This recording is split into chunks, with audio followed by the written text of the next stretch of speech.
Arsenal walk away from the first big clash of the season with a 1-0 win over Man United, but that definitely doesn't tell the whole story. And while there were some positives for both teams, there are some clear growing pains both managers are gonna have to go through. In today's video, we'll take a look at how Man United's direct play caused a lot of issues for Arsenal's defence, but ultimately why they struggled to pack the box with players. But then we also need to take a look at the reason why Gyokeres' performance was so underwhelming, and what Arteta might need to change to get the most out of the star striker. Welcome back to Football Meta. Both Arsenal and Man United have been extremely busy in the summer transfer window, and yesterday we got a good glimpse at what both teams' starting 11 could look like this season.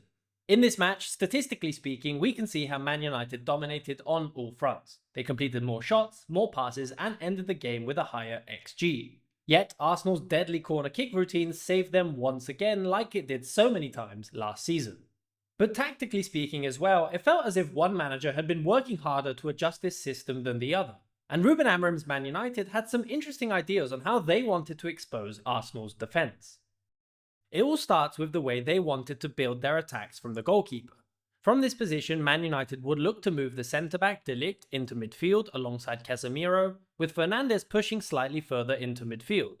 This formed a sort of diamond shape in the centre, with Matt up top and the two new inside forwards, Cunha and Mbeumo. This meant Shaw and Yoro started closer to Bayinde, and the wingbacks gave United options outside of Arsenal's central block. This shape is pretty much in line with what we saw last season from Man United, but there was a much more direct passage of play once Arsenal started to press. The front two of Gyokeres and Odegaard did not close down the centre-backs aggressively, and Arsenal adopted a pretty passive 4-4-2 defensive shape. Arteta's main game plan appeared to be to shadow mark the two players in the centre and force Man United out wide, before eventually pushing forward to apply pressure and make sure the ball could not go through the centre. But this did not work like expected. As Man United would rotate back to the keeper, this press from Gyokeres was not aggressive, and there was time to pick out a pass further up the pitch, which was what happened consistently in this match. Man United were playing directly over Arsenal's midfield and looking to win the aerial duel in the centre, and would then pounce on the second ball and start their attacks from a more advanced position. This was possible because their offensive shape caused a slight overload on Arsenal's defensive line. Zubimendi would pick up Fernandes, and the fullbacks had to keep an eye on the two wingbacks quickly gaining ground, meaning that whenever they went to meet the ball in the air, Man United could consistently find a free player between the lines, and would then look to move play out wide as quickly as possible and attack forward. Even if Man United weren't able to win the loose ball, the close proximity of these players meant they were ready to counter-press quickly and suffocate any Arsenal player on the ball, and were able to create a lot of opportunities from quick transitions and counterattacks. There are some great examples of this shape from the first half, with this press from Gyokeres not rushing the keeper and having time to play a ball forward, with United then having a lot of players ready in support to win the second ball. A great move came in the second half with a direct ball through the middle into Fernandes, who controls brilliantly and plays Mbeumo in behind, before he's closed down by the Arsenal centre-backs. From more structured positions, once Man United had possession around midfield, the wingbacks would push forward onto the defensive line, and the key to playing these balls in behind was down to the clever rotations in the centre, and Mount, Cunha and Mbeumo would consistently swapping positions. Whenever one of the inside forwards would make a run in behind, there was consistently a counter-weighted run from the player in the centre to cause a disruption on Arsenal's back line. A great move in the first half led to a foul right on the edge of the box, with Zubimendi having to cover the run in behind, with the centre-backs getting caught out by the player dropping deep. These deep runs from players like Dorgu or even Fernandes attacking in behind meant they were covering a lot of ground. On FotMob, we can see the distance covered from all players in this fixture, and we can see how these two players covered the most ground compared to all other Man United players, second only to Arsenal's two midfielders who were getting dragged apart consistently in the early stages of the game. FotMob is my go-to app for following along live with all matches this season, and their new physical metrics like total distance covered and number of sprints are incredibly useful, and you won't find them anywhere else.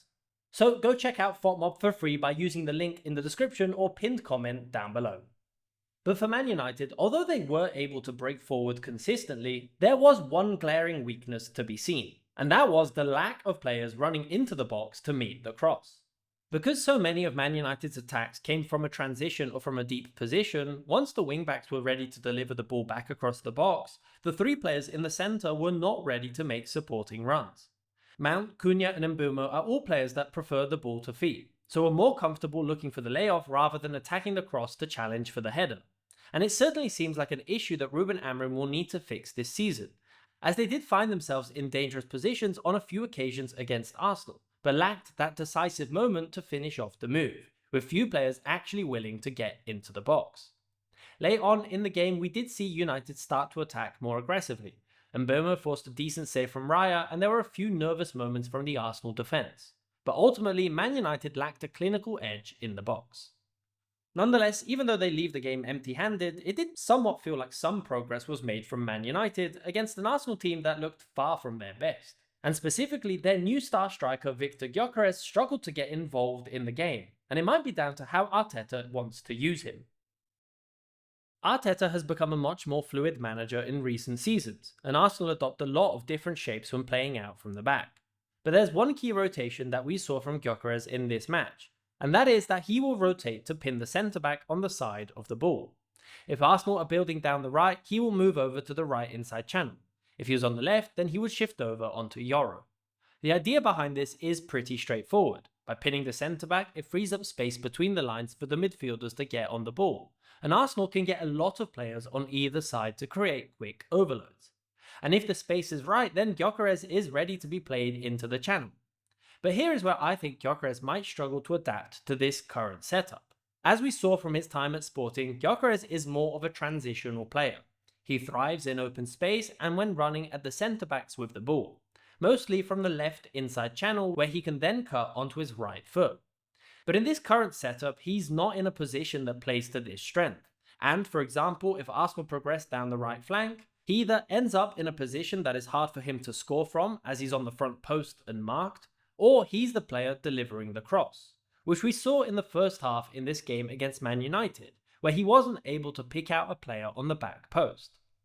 Now obviously these are completely different players with different profiles, but I'd like to draw a quick comparison to a striker like Erling Haaland, who's a little bit more traditional in the centre forward role.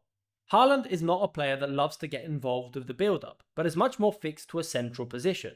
And when Man City do find a way of pushing forward, his movement more often than not is towards the back post, not the front post, where he can then win the aerial duel or meet the cross. With Gyokeres, his rotations and his willingness to be involved in the build-up play means he's less likely to end up in these positions. Personally, I think if Arteta wants to get the most out of him, he needs to adapt to a more direct system that looks to play him in behind from a deeper position, as he's certainly more dangerous when running onto the ball rather than linking up in this position.